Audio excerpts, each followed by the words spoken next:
Salam alaikum wa rahmatullahi ta'ala wa barakatuh.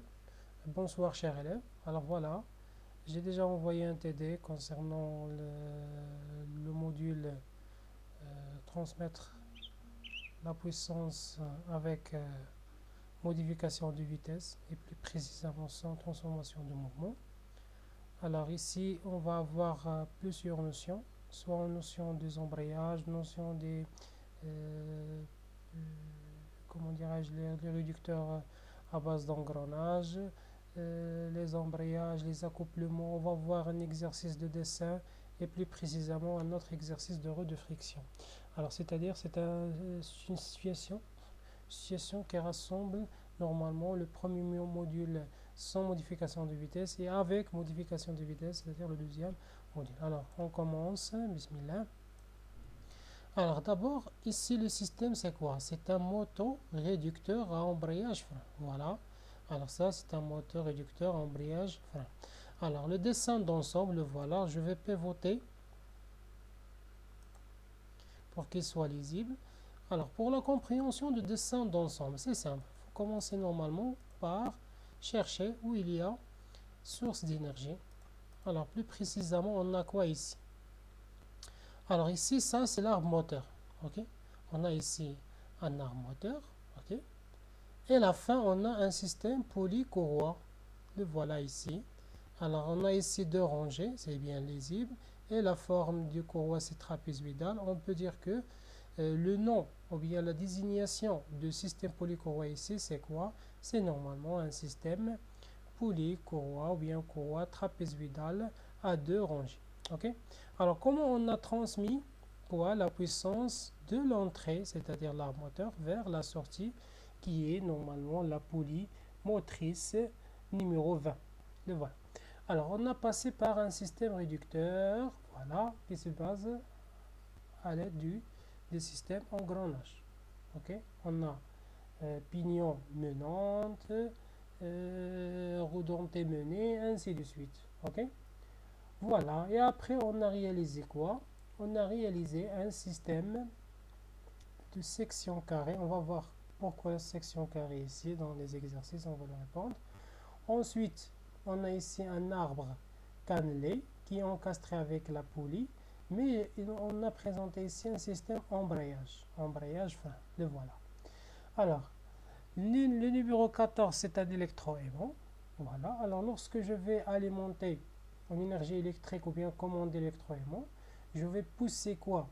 Je vais pousser le disque numéro 16, voilà, le disque numéro 16, pour qu'il sera en liaison encastrée avec les deux disques motrices, ok, qui sont déjà en liaison encastrement avec le 13, ok, à l'aide du système cannelure. Ok, alors plus précisément, ici, il y a des vis. On a la vis numéro 4, on a la vis numéro 30. Alors, cette question est déjà présente. On va la voir dans les questions après. C'est quoi le rôle de 34 et de 4? On va la voir tout ça après. Ok? Alors, commençons. Je pivote pour qu'il sera à la position initiale. Alors, voilà, ça c'est tableau de nomenclature. Alors, la première des choses, analyse fonctionnelle. Donner le nom et la fonction des pièces 4, 10. Ça, c'est pas 34, c'est 33. J'ai fait une erreur. Alors, voilà. Je présente la correction. Alors, ici, numéro 4. Alors, en revenant au quoi? Au dessin d'ensemble, voilà. Ça, c'est la vis d'alimentation de huile. Alors, on peut insérer le huile à ce côté, ok, et voilà, le système réducteur il sera en partie lubrification. Lorsque je vais changer le huile, je vais faire un système de vidange, c'est la vis numéro 33, ok, c'est la vis de 33. Alors la vis numéro 4 c'est alimenter l'huile, la vis 33 c'est vider. Alors voilà. Alors pièce 4, d'abord c'est quoi le nom? C'est un vis à tête hexagonale, voilà. La tête elle est hexagonale, elle est bien lisible les deux. La fonction, c'est fermer et ouvrir le trou d'alimentation de lubrification. Et 33, c'est fermer et ouvrir le trou de vidange. La première, c'est alimentation, vidange. C'est bien lisible de lubrification. Alors, la pièce 10. On va voir. Alors, la pièce 10, c'est quoi? C'est roulement. Alors, c'est quel type de roulement? C'est roulement habit. Et quel type de contact? C'est contact radial. Pourquoi il est radial? Parce que les deux bacs se sont parallèles à l'axe de rotation. Alors, la réponse, c'est roulement habit à contact radial. Vous devez l'ajouter. Et la fonction, c'est guidé en rotation. L'art 26, c'est bien ici. Alors, 38. Je cherche 38. Alors, voilà, c'est 38. Alors, ici, ça, c'est un joint d'étanchéité. Alors, c'est un joint d'étanchéité. Alors, lorsqu'il y aura deux flèches ici, c'est-à-dire on ajoute la fonction anti-poussière. C'est-à-dire joint d'étanchéité, quoi? Anti-poussière. On peut le remplacer la désignation par une autre nominalisation. Alors, c'est joint à lèvres anti-poussière. Joint à lèvres anti-poussière. Joint d'étanchéité ou bien joint à lèvres anti-poussière. La désignation qui est proche normalement de la réalité, c'est joint à lèvres anti-poussière. Alors, joint à lèvres anti-poussière. Assurer l'étanchéité de couvercle. Alors, maintenant, on passe à quoi? Au deuxième exercice, c'est en se référant au dessin d'ensemble page 1, compléter le FAST. Alors, on a ici réduire la vitesse de moteur, c'est réducteur, il est bien lisible. Il est déjà mentionné dans... Alors, guider en rotation l'arbre 7. Alors, voilà, je cherche l'arbre 7. Et c'est quoi l'élément? Voilà, ça, c'est l'arbre 7. Alors, on a ici des cosinus. On l'a appelé ça, ce sont les cosinus numéro 6 et le cosinus numéro 8. Alors, le rôle des cosinus, c'est guidage en rotation.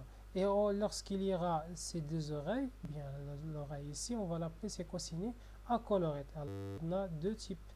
Alors, on a deux cosinus à colorette 6 et 8. 6 et 8. Alors, l'embrayage. Alors, embrayer l'arbre 7 et l'arbre 26. Voilà. Alors, le système embrayage, c'est quoi? C'est l'embrayer. Embrayer ou bien. Voilà. On a l'embrayage entre 7. C'est entre le 26. OK. Le 26. Et l'arbre numéro, normalement, 11. Ou bien 13. 12. 13, ce sont tous liés en manière encastrée. Voilà, de manière encastrée, c'est-à-dire la liaison ici. Lorsque je vais avoir un encastrement, je vais avoir système embrayage. Lorsque je vais, par exemple, laisser l'arbre 26 tourne et l'autre plutôt fixe et les autres, ça sera en mouvement rotation. OK. Sans engendrer la rotation de l'arbre 26, on va faire un système de désembrayage. Okay? Voilà, c'est le système de désembrayage. Alors, c'est-à-dire, l'embrayage 7, 17, 16, 28, 13 et 11, c'est embrayer l'arbre. On peut dire 11, on peut dire 13, on peut dire l'arbre 7. Pourquoi? Parce que ici, l'arbre 7, on peut dire la pièce numéro 9, la pièce numéro 11, la pièce numéro 13, ce sont tous en liaison encastrement. OK? Ce sont tous en liaison encastrement. Lorsque la pièce tourne, elle sera la totalité en rotation. OK?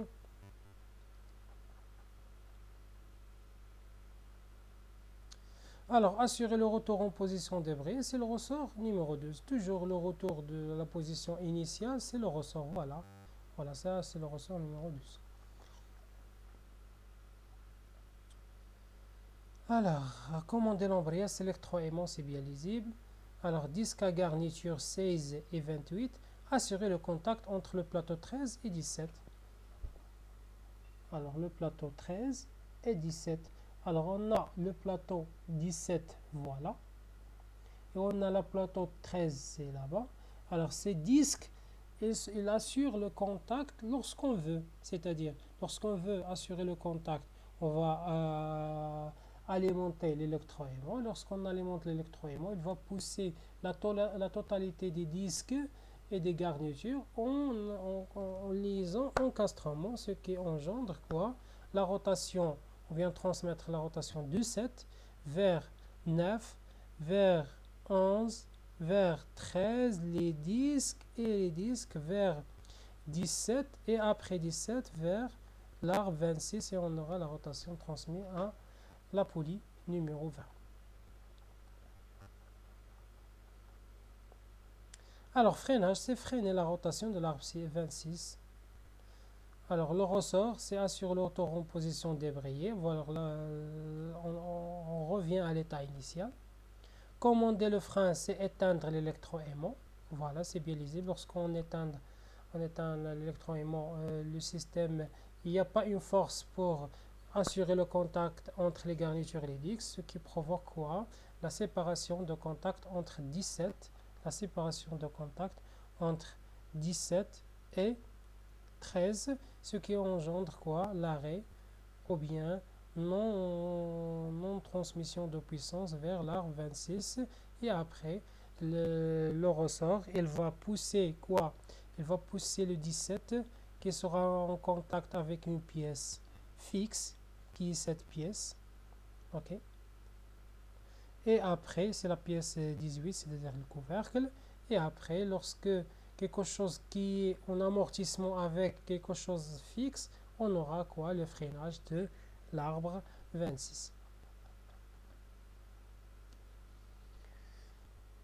Alors, cannelé. Voilà. Alors, concernant commander le frein, on va éteindre normalement juste l'électroaimant qu'on a déjà présenté avant. Alors, concernant les cannelures sur l'arbre 26, alors c'est quoi les cannelures? Les cannelures, ce sont des taillages, ok, des taillages dans l'arbre, c'est-à-dire des rainures taillées dans l'arbre. Alors, c'est quoi le rôle? Alors, le rôle, c'est le système mâle-femelle. Alors, mâle, c'est l'arbre, système mâle, et le disque numéro 17, c'est femelle, c'est-à-dire les dents de 17, les dents de 17, du disque 17, et sera inclus dans deux dents successives de l'arbre 26. Alors, pour faciliter quoi? La translation glissière, et plus précisément, lorsque 17 tourne, il va provoquer la rotation de quoi? De 26, comme un système d'engrenage contact interne. Voilà, et concernant l'hypolie 20 à l'arbre de sortie 26, alors ici normalement on va réaliser quoi? Une liaison encastrement. Alors voilà, on a utilisé quoi? Une rondelle 24, une vis 25, une clavette 23. Voilà, pour réaliser la liaison encastrement entre l'arbre 26 et le poulie 20. On a terminé avec le FAST, voilà. Alors ici, concernant l'étude cinématique, c'est d'établir la chaîne cinématique de transmission du mouvement de l'arbre moteur 1. Alors on va commencer du moteur et on va écrire jusqu'à l'arrivée de quoi? Jusqu'à l'arrivée à la pièce 20, c'est-à-dire quelles sont les pièces qu'on va animer en rotation ici. Alors premièrement, on va commencer par quoi? Alors on a l'arbre moteur, ok, c'est la 1. Ensuite, on a pignon 34 ou bien la redentée 34, ok. Alors ensuite on aura l'arbre 7. Alors après l'arbre 7 il y a l'élément couvercle, on peut dire, ou bien la pièce numéro 9. 9 il est encastré avec le 11. Le 11 il est encastré avec 13. Et 13 et les encastrements, lorsqu'on aura le cinématique de mouvement, c'est-à-dire la transmission de puissance entre quoi? Le moteur et l'arbre 26, alors tout ça il est en position embrayée, c'est-à-dire que ce soit le disque numéro 13 ou bien les garnitures 16-28, et aussi disque numéro 17, ce sont en liaison encastrement, c'est-à-dire la continuité de puissance, la rotation sera comme ça. Et lorsque 17 tourne, on aura l'arbre 26. L'arbre 26. Et si l'arbre 26 tourne, on a une liaison encastrement avec la poulie 20, c'est-à-dire on a atteindre la position finale en rotation. Voilà ce qui est déjà présenté ici. 34, 7, 9, 11, 13, 16, 28, 17, 26 jusqu'à 20 et on arrête. Alors cochez la case correspondante pour choisir la forme du disque à garniture utilisée. Alors ici, on a une représentation récepteur et ça une représentation, une bien forme moteur. Alors, quelle est la forme pour le repère disque 28 et 16? Est-ce que c'est ce repère ou bien ce repère? Alors, on va revenir à l'exercice ou bien on va revenir au dessin d'ensemble. Alors ici, normalement, on a quoi? Alors, 16, elle est là. Le voilà. OK? Alors, 16, elle est normalement inclus les dents. Voilà. Les dents de 16, il inclut entre deux dents successifs de quoi? Du 17. Le 17, c'est récepteur. Alors, le 16, il doit être une représentation comment? Moteur. C'est-à-dire les dents, c'est vers le haut. Voilà, les dents, c'est vers l'extérieur. Alors, quelle est la forme qui est les dents vers l'extérieur? Le voilà. C'est-à-dire, normalement, on a quoi? Ça, c'est 16. Voilà, qu'on a déjà présenté les, comment dirais-je, le plateau ou bien les garnitures 16. Les dents, c'est vers l'extérieur. Alors, on va voir quelles sont les formes vers l'extérieur. Voilà. Alors, c'est vers l'extérieur, c'est cette représentation. Alors, pour le 28, on va revenir. Alors, voilà, le 28, c'est les dents, c'est vers l'intérieur. Les voilà. Ça, c'est une partie vide. OK? Ça, c'est-à-dire l'emplacement vide des dents de quoi? De disque 13. Du disque 13. Alors ici, normalement, les dents de repère 28, c'est vers l'intérieur. C'est vers l'intérieur, c'est-à-dire quelles sont la représentation? C'est représentation récepteur. OK? Alors ici, on a quoi? C'est schéma cinématique. On va compléter schéma cinématique. Alors, on a ici, ça c'est l'arbre moteur. OK? Ça c'est l'arbre moteur, il est là-bas. On a le réducteur jusqu'à le pignon 7. Et voilà l'arbre 7. C'est-à-dire on va avoir schéma cinématique juste de ce côté. C'est-à-dire de l'arbre 7. Voilà l'arbre 7.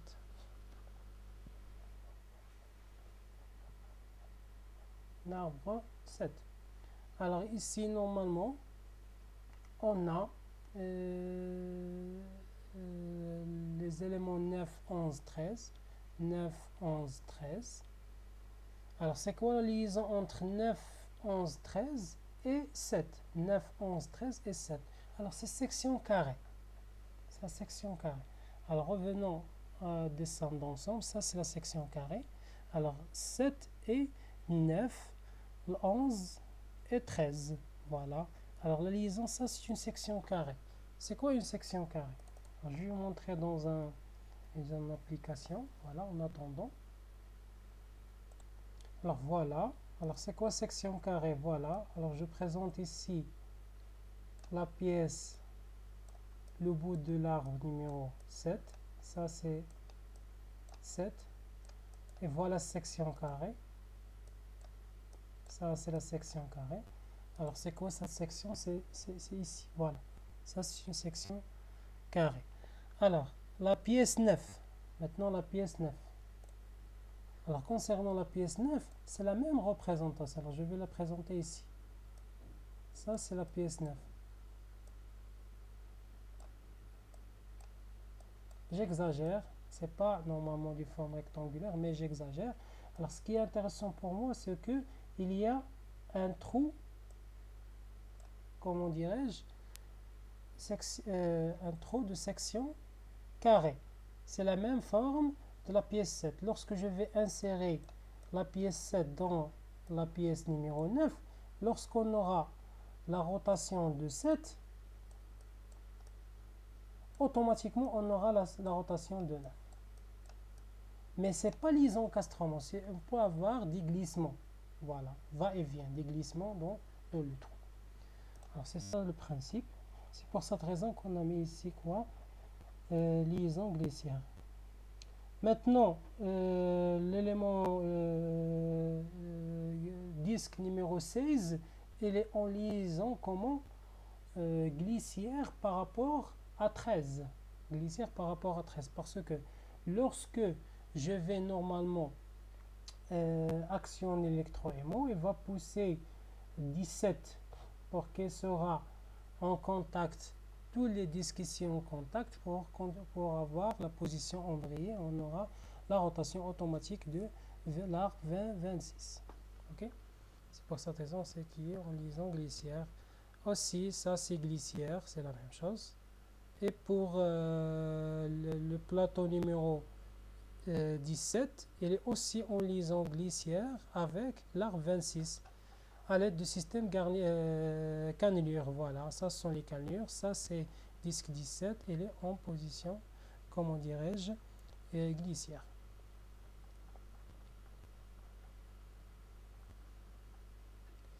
Alors si on veut, voilà la question, si on veut transmettre le mouvement de l'arc 26 à un arbre récepteur, voilà, on a l'arbre 26 ici, et un autre arbre là-bas, un autre arbre ici. Voilà, je vais présenter un autre arbre ici, collinière, pratiquement collinière, on va dire pratiquement, il n'y a pas quelque chose collinière dans l'industrie, il y a pratiquement, c'est-à-dire avec un intervalle de tolérance. Alors si on veut transmettre le mouvement de l'arc 26 à un arbre récepteur situé dans le même prolongement, c'est-à-dire de le même prolongement, voilà, c'est l'arbre. Alors, quelle est la possibilité, quelle est la solution constructive? Et la solution constructive avec des déplacements relatifs. J'ai ajouté ici le mot déplacement relatif pour montrer que vous devez penser à les accouplements. Voilà. Et avec un déplacement relatif, vous avez ajouté accouplement élastique. C'est-à-dire on va pousser quoi ici à un accouplement et on va annuler la poulie numéro 20. Alors, étude de l'embrayage frein. Donnez le nom complet de l'embrayage utilisé. Alors, c'est un embrayage progressif parce que le changement de l'état, soit embrayé, soit désembrayé, ça change de manière automatique sans arrêter la rotation. Alors, plan, c'est-à-dire les formes des disques, c'est plan-plan. Contact, c'est plan-plan. Le voilà, c'est contact plan-plan. Multidisque, parce qu'on a plusieurs disques, on a des disques. À commande électromagnétique, voilà, on a utilisé des électroaimants pour justifier l'embrayage utilisé. Alors, justifier l'utilisation du disque multiple, alors c'est augmenter la résistance des garnitures pour assurer un bon contact. Lorsqu'on augmente les disques de contact, on va augmenter le contact, on va augmenter la friction, et on va augmenter le couple transmissible. Alors, sachant que on a l'effort presseur de ressort, c'est 400 newtons. L'effort de traction magnétique, c'est-à-dire l'électroaimant, c'est 728 newtons. Le coefficient de frottement, c'est 0,4. Le rayon de surface de contact, c'est R et petit r. C'est-à-dire ça, ce sont des garnitures. La géométrie de garniture. Alors voilà, concernant le couple transmissible par l'embrayage, il est égal à quoi? C'est petit n, c'est-à-dire le nombre de contacts de friction, on va voir, c'est-à-dire le nombre de contacts de garniture, fois le coefficient de frottement, fois l'effort presseur, qu'on va voir comment on va le calculer, fois R moyenne. Alors l'effort presseur, c'est l'effort appliqué aux garnitures, est égal à quoi? C'est l'effort attraction magnétique moins l'effort presseur de ressort. Voilà. Alors concernant le nombre de contacts de friction, c'est 6. Pourquoi c'est 6? Alors en revenant au dessin d'ensemble, on a 6 contacts. On a ça, un contact. Pour disque 28 gauche, c'est 2. 1, 2, c'est 3. Concernant le disque 16 au milieu, c'est 2. C'est de le côté gauche et côté droite. Alors c'est 5. Et pour le disque 28 droite, on a juste un seul contact, un seul garniture, c'est-à-dire c'est la somme, c'est 6. Alors on a ici 6 surfaces garniture. Alors, 6 fois 0,4, alors j'ai oublié ici 6. Voilà, je l'ai mentionné ici, mais je l'ai oublié ici. Ça, c'est 6 fois 0,4 fois 728 moins 400. Ça, c'est l'effort presseur, c'est-à-dire la différence entre les deux. Fois R moyen, c'est grand R plus petit r sur 2. Je vais multiplier 10 puissance moins 3 parce que les valeurs se sont en millimètres. Et voilà, la réponse, c'est 43,29 Nm. Alors, si la vitesse de rotation de l'arbre 7 est égale à 500 tours par minute, donnez la vitesse de rotation du poli 20. Alors,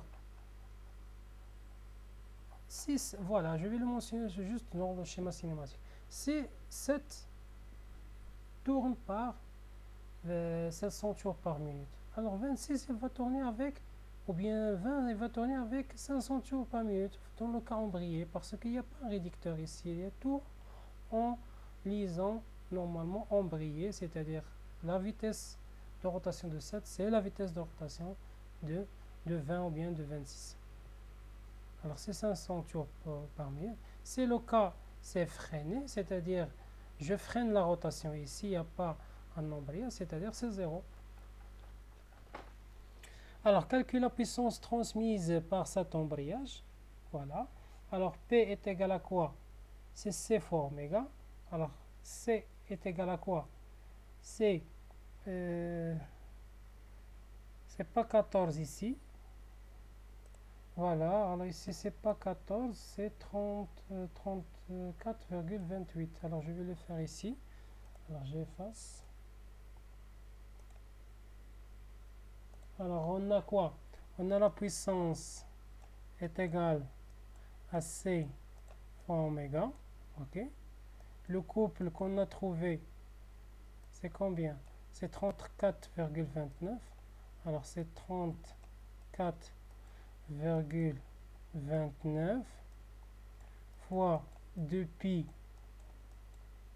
n sur 60.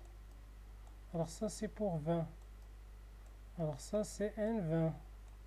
Alors je vais diviser sur 60 parce que n il tourne avec 500 tours par minute. n20 c'est 500 tours par minute. Alors la réponse ça sera quoi? Voilà, la réponse c'est quoi? C'est 2266,65 est égal aussi watts, 2,26 kilowatts. Ok, alors ça c'est la réponse. Alors ça c'est pas 14,51, ça c'était pour un autre exercice, j'ai modifié les valeurs. Ok, je vais prendre juste 43,29. Ça c'est pour un autre exercice, j'ai changé les valeurs du quoi des efforts. Alors pour cet exercice, ça c'est 43,29 et voilà, ça c'est la réponse. 43,29. Alors ça c'est pour un autre exercice. Alors quel est le type de frein utilisé? C'est un frein progressif parce que je peux changer l'état sans arrêter la rotation. Plane, monodisque, voilà, on a un seul disque parce que lorsque je vais avoir le freinage se fait par disque numéro 17. Je vais le montrer, voilà, et juste par ce disque numéro 17.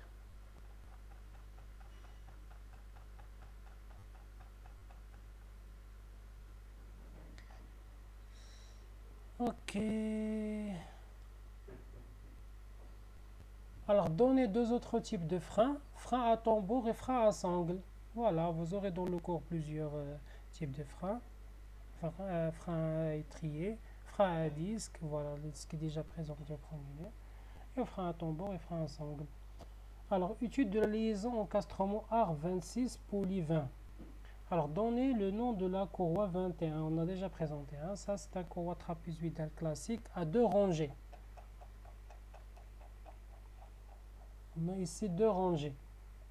Ok. Ok, on a ici 2 rangées. Et trapézoïdal suivant trapézoïdal.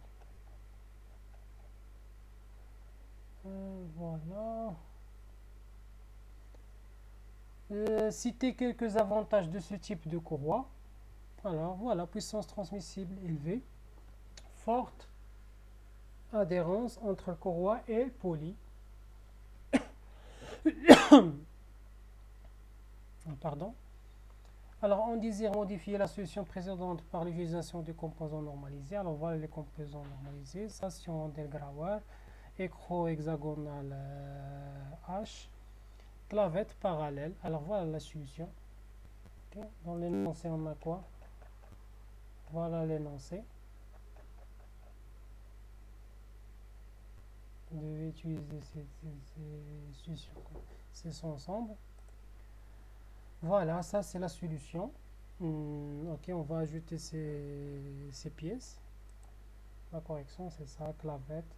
Vous ne devez pas manquer les hachures, parce qu'il y a une note pour les hachures. Pour des graves, je l'ai mentionné ici en blanche pour qu'il soit lisible. Vous devez ajouter ces 2 traits. Ça c'est l'écrou et ça c'est voilà l'arbre taraudé. Alors, étude de la roue de friction. On veut changer le système polycourroie déjà présenté dans le système précédent par la solution roue de friction définie ci-contre. Voilà. Alors, on a ici un système roue de friction. On a la 1 et la 2. La roue 1, c'est motrice et de vitesse N1, 180 tours par minute. L'effort presseur entre roues, c'est 120 newtons, c'est-à-dire l'effort presseur ici. Coefficient de frottement, c'est 0,4. On demande d'indiquer le sens de rotation de la roue numéro 2. Voilà, la roue numéro 2. Alors, le sens de la rotation numéro 2, c'est l'inverse de celle de 1, de la 1. C'est l'inverse, parce qu'on a ici un système de friction. Alors, calculer la puissance maximale disponible ici. Calculer la puissance maximale disponible ici. Alors, comment on va le faire? Alors c'est simple. La première des choses, on a quoi? On a le couple transmissible pour le 2. Comment on va le calculer? C'est... Voilà, on a continue ici. Alors, désolé pour le dérangement de téléphone. Alors, voilà, ici, normalement, on a quoi? Le couple transmise pour la roue numéro 2 est égal à quoi? C'est l'effort presseur fois le coefficient de frottement fois le rayon, ok, de la roue numéro 2. Alors, c'est quoi la valeur de l'effort presseur? CP, c'est 120 newtons. Le coefficient de frottement, c'est 0,4. Alors, le R, c'est quoi? C'est le rayon de la roue numéro 2. Alors, on a ici, c'est 120. Alors, 120 sur 2 fois 10 à la puissance moins 3, parce que les valeurs ici sont en millimètres. C'est égal à quoi? C'est 2,88 Nm. Alors, concernant la fréquence de rotation du numéro 2, on a N2 sur N1, la sortie sur l'entrée est égale diamètre d'entrée à la diamètre de sortie. Ok, est égal à quoi? C'est 75 tours par minute, 180 tours par minute sur 50 sur 120. Alors, on a la fréquence de rotation, on a le couple à transmettre, on peut calculer maintenant la puissance. Alors, est égal à quoi? C'est 2pi fois N2 sur 60 ici, fois le couple à transmissible, transmettre c'est 2,88 Nm, est égal à quoi? C'est 22,61 watts. 22,61 watts. Ok, et voilà, on a terminé.